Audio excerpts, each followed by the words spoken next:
Hello StarCraft fans, this is Falcon Paladin coming to you with yet another daily Legacy of the Void upload. This is game 2 between Nerchio and sOs here on Lerilak Crest. Yes, this is from the round of 16 of Kings of the Craft that was held by Root Gaming. When was this? Just a few weeks ago now. Looks like February 6th was the first round. And yes, Kat said go ahead and cast a few of these games, drive interest over to our channel, so I'm going to do that. So go ahead and head over to youtube.com/c/rootgamingtv. And check out what they have to offer. Some amazing replays casted by amazing people like Katz himself. And yes, again, he was gracious enough to allow me to cast these ones in exchange for the link over. So let's go ahead and introduce these players. In the bottom right of Lerilak Crest, currently up, and again, this is spoilers, currently up 1-0. It is the red Protoss player, sOs. And in the top right side of the map, we have the blue Zerg player hailing from Poland. It is Nerchio. Currently down 1-0, so can he make a comeback here? Can he make this a series, or is sOs destined to romp all over his Zerg hindquarters? That's the question of the day. Going hatch first into an extractor. Nerchio is not changing his build whatsoever. sOs was just masterful in game number 1, using the Phoenix to kill some drones, to lift lurkers, to lift immortals that were in trouble by Zerglings. Man, the Phoenix really paid off. Archon's just destroying everything too, a huge immortal count. With those upgrades, sOs looked very strong in game number 1. What will Nerchio do to change things up is going to be our question today. There's the spawning pool on the way, and I believe that was a Nexus first from sOs. This time around, let's see here, timing on that. Yeah, it might have been Nexus first the last game too. I need to pay a little bit more close attention to that. Going for double assimilator here. 2 probes on this so far. Is he going to switch over to 3? No, just 2 on each assimilator, which in the past it told me we're going to see some adept play here. And yes, double gateway. Going to throw up a cybernetics core. Yep, there's the cyber core. Going to wait for this Nexus to finish and use double chrono boost to get 2 adepts out at once. Yes, adepts were nerfed in the current patch of Legacy of the Void, but it doesn't really affect PvZ that much. Adepts still definitely 2-shot lings very easily. They 2-shot drones. They do extra damage versus light with hydras and everything else. So again, opening adept is still very, very standard and viable in the PvZ.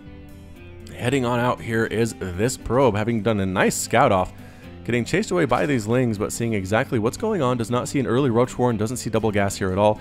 Sees the 1 worker on gas, which tells him Nerchio's planning on teching up here, getting some queens. Actually going for 3 queens in his opener. Yeah, 2 more in production after this one has hatched. Perhaps worried about more Phoenix play, but guess what? It's actually, no, I'm a giant liar. It is an adept, but there's a sentry here too. So I'm not sure if he's trying to plan or trying to hold this base or not. I mean, it would make sense to try and hold the Nexus, but with just 1 sentry and adept, I'm just not sure if that's going to happen here. The link checking this out saying, hey, this looks pretty open and exposed. I don't see much defending it at all. 4 lings on the way, 2 more in production to join the 6 that are already on the field. Nerchio might try to harass here. He's got speed, just about to finish. A bunch of speedlings could do some damage. The mothership core does have enough for 1 photon overcharge, but not 2. So if Nerchio can wait that out, the overcharge will not be a factor after that first one. So sOs has to be very, very careful with those photon overcharges. The lings running around checking to make sure there's not a 3rd Nexus, which again would be super aggressive, but you know what? It's always good to scout. Lings do take down this probe, checking for a 3rd base. Doesn't see one there, but there's a 3rd one over here.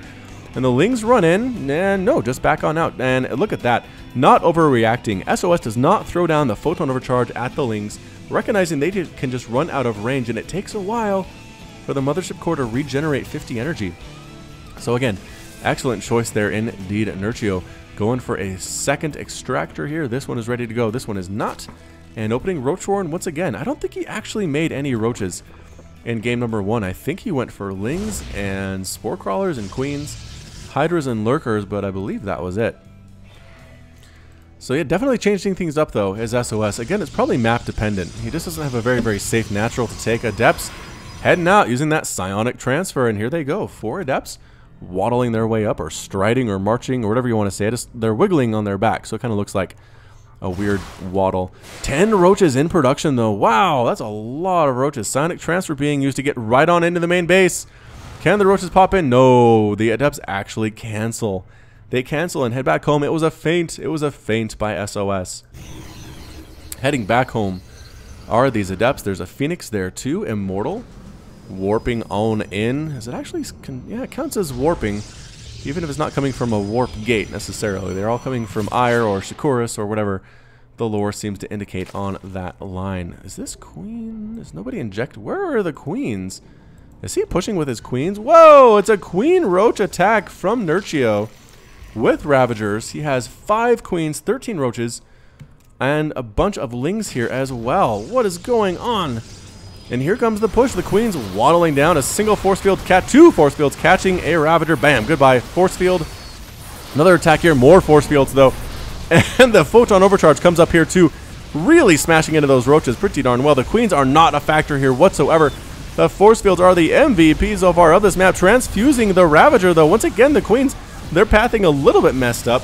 Trying to get rid of that pylon. And no, the Ravager ends up falling through. All that's left are a few roaches and a few lings. These queens are going to die very, very fast to this double immortal pressure. And that's it. A GG from Nerchio. Nerchio's defeated, SOS is victorious, and Nerchio has left the game. Oh, man. Nerchio, I feel like that attack would have done a lot better if not for the fact there were 5 sentries out. The force fields were amazing. They kept the queens back here away from being able to attack for most of that battle. And the Ravagers did take down 1 force field, but I would have liked to see more Corrosive Bile used to get rid of the force fields that popped up after that. It's just really hard to deal with that many force fields when you only have 1 or 2 Ravagers and that many sentries are out. So tough play. Tough play here by Nerchio. He's down 2-0. Can he make a comeback? Zerg players, let's hear it for Nerchio. Can he come back in this series against SOS? Can he win game number 3, or is he going to go home with a 3-0 in the round of 16? I don't know. I don't know how that's going to work out for him. So... all right, that's it from me. This has been Falcon Paladin with yet another daily Legacy of the Void upload. Hit that like button, hit that subscribe if you like what you saw and what you heard today. You can also catch me on Twitter and Facebook, both at /FalconPaladin. And until next time, as always, thank you so much for watching, and you take care of yourself.